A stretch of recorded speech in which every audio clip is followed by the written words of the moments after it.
first Mexican Christian Socialist I've ever met. Okay. What did the Christianity say about LGBTQ that you disagree with? Well, I think for throughout all of church history, the church has reflected the values of whatever society that it was in, and then theologically justified those secular societal values. And for a long time in secular society, there was hatred and bigotry toward LGBTQ people. And so for that, for the church to say that, I think it was just because the whole world was saying that. And then as we started to learn more and more and more that they weren't pedophiles, or that they weren't scary, or that they also loved people the same way anyone else loves people, then we started to change our perspective. And then the church also started to learn as well and change their perspective. So now there's plenty of churches that are fully affirming of LGBTQ people. It's not all of Christianity anymore. And so did the church teach you that to hate them? The church taught me that they needed to be changed, and that they were lost, and that they were wrong about who they were, and they had no idea who they were. And then I actually met LGBTQ people, and they definitely knew who they were to my interactions. And just that's like largely, I think, across the world, they know who they are because they have had to think about who they are longer than everybody else, because their identity isn't as accepted. And so they've had more of a think than a lot of us straight people. And so, but the church didn't teach you to hate them. The pastors didn't. I knew individuals at church who did. But the pastors didn't teach you that. The pastors of those churches did not teach you that. Not the ones I went to. Okay. And so were your father and mother perfect examples of Christians? No. Well, they were perfect in the sense of being able to always be learning and growing and admit their mistakes and apologize when they've made mistakes, and be able to try to be better throughout my whole life. And so they're perfect in that sense, but they still made mistakes throughout my life. Who were you closer to, your father or your mother? I'd say equally, my father and mother. So you're close to both of them the same? Yeah. And who were you mostly very influenced by, your father or your mother?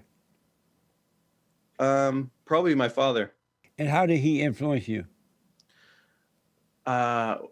We talk the same, we walk the same, but also I think he also, I realized that later in life when people pointed it out to me, but he also was very passionate about learning and not just staying stuck in certain perspective. And so as a kid, I grew up with him studying the Bible. Every time I would come home from school, I'd see him studying the Bible and reading Christian books. And so that always stuck with me in my head, that to be a Christian means to always be growing and always learning and developing, and not to just remain stuck. Do you now believe that God created LGBTQ people? Did he create them in that form to be that? To be gay and to be lesbian and to be radical? You think God created them to be that way? Yeah, I do. And is God perfect? Is God, yeah. And why would he create imperfect people? What do you mean by imperfect? LGBTQ I hesitated. is not, being a lesbian or homosexual is not a perfect person. And what makes, I'm also curious about how you see God. So what makes God perfect? Because he is perfect. In what way? Always. Everything about him. You don't believe God is perfect? I do. I'm just not sure. I feel like all kinds of people have different ways of looking at that. But do you think, finish your point?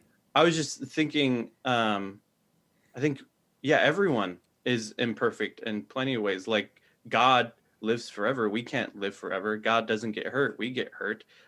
We grow old. We have problems in our bodies. And I think no one is perfect. And do you believe God created men to be homosexuals and women to be lesbians? Some of them. God, why would God create them to be that way? It's not a nice way to live. They don't have peace. Why would he intentionally do that to the people? I think it's only a not nice way to live because of how humans treat them, how society, when society doesn't accept them. But there are plenty of people that God created that society didn't accept, and God still created them, and God still wanted them to be that way, and that was on purpose. But their lives were hard because society wouldn't accept that God would create them that way. But if God created them to be that way, why would they have inner conflict? That's not the people's fault that they have inner conflict about being that way. Why would they have it if God meant for them to be that way?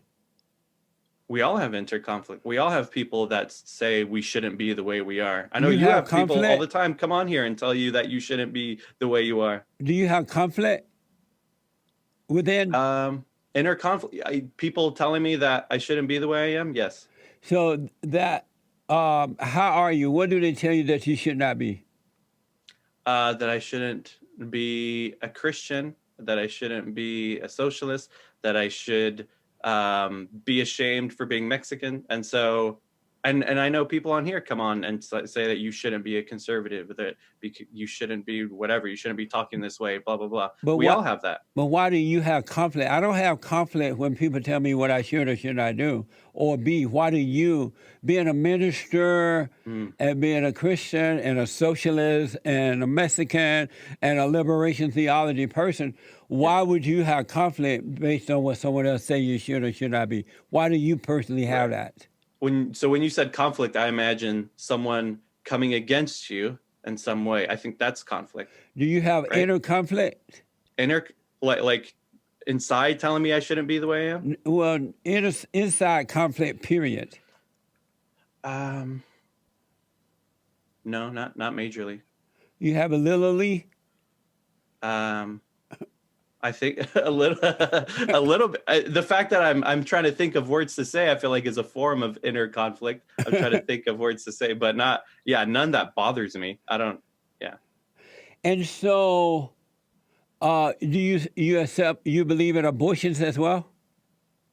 I believe that women should have the choice to kill her baby, to kill the man's baby inside her womb. Yeah, I think it should be completely up to the woman. Why? Did she create the baby?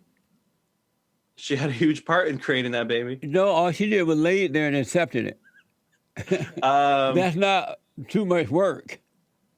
Right. I think that, that they should have the choice completely. And why? I think there are plenty of ways to Why do you think she should have the choice to kill a man's child in her womb?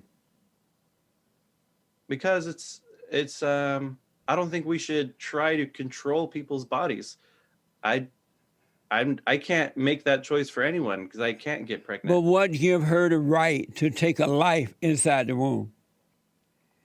Because we have the freedom of choice, free will. So your free will is to kill your child in the womb. Is that fine with God? I don't know. I think. Yeah, I can't say what's fine with God and what's not fine with God. But aren't you a preacher? Yeah. Well, why can't you say? Because I think there's a lot that we don't know. And I think it's irresponsible to tell people that I know exactly all the things God's okay with and exactly all the things God's not okay with. But I do think that humans probably think that there's a whole lot that God gets angry about that God doesn't, that God's like, I don't care. I don't know why y'all are making such a fuss about everything.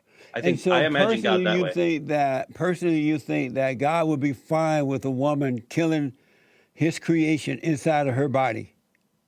I don't view it that way. I don't view it as. No, I ask you not how you see it, but being a Christian and a preacher, you think God would be okay with a woman killing a child inside her womb that he put there?